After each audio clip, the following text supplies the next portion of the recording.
Secunderabad parliament నియోజకవర్గంలో అన్ని ప్రభుత్వ ఆసుపత్రులలో పేషెంట్స్ వచ్చినప్పుడు పేషెంట్కు సహాయకులుగా వచ్చినటువంటి అటెండర్స్ కోసం కానీ ఆశా వర్కర్స్ కానీ లేక అంగన్వాడీ వర్కర్స్ కోసం అన్ని ప్రైమరీ హెల్త్ సెంటర్స్లో షెడ్స్ నిర్మాణం చేయడం జరిగింది.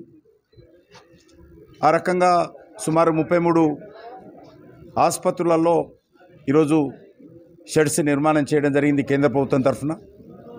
అదేవిధంగా అన్ని ప్రభుత్వ పాఠశాలలను బస్తీల్లో మరి మంచినీటి ఎద్దడి ఎదుర్కోవడం కోసం స్థానికంగా ఉన్నటువంటి ప్రజల డిమాండ్ మేరకు పవర్ బోర్స్ కూడా పెద్ద ఎత్తున ఏర్పాటు చేయడం జరిగింది.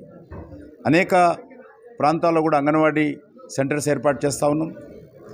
ఈరోజు నరేంద్ర మోడీ గారి ప్రభుత్వ నేతృత్వంలో ఏదైతే మరి బస్తీ హాస్పిటల్ ఏదైతే ఉన్నదో ఈ యొక్క హాస్పిటల్ కూడా కేంద్ర ప్రభుత్వము పూర్తి సహాయ సహకారాలతోటే హైదరాబాద్ నగరంలో ఈ హాస్పిటల్స్ నడుస్తూ ఉన్నాయి.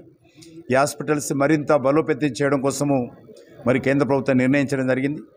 దానికి సంబంధించి హాస్పిటల్ ఎస్టాబ్లిష్మెంట్ కానీ అదేవిధంగా హాస్పిటల్ సంబంధించినటువంటి మెడిసిన్స్ కానీ అక్కడ ఉండేటువంటి సిబ్బందికి జీతాలు కానీ చాలా పెద్ద ఎత్తున కేంద్ర ప్రభుత్వము మన హైదరాబాద్ నగరంలో ఏర్పాటు చేసినటువంటి అన్ని హాస్పిటల్స్ కోసము బస్తీలలో కమ్యూనిటీలలో ఏర్పాటు చేసినటువంటి కోసము కేంద్ర ప్రభుత్వం సహకారం అందిస్తుంది.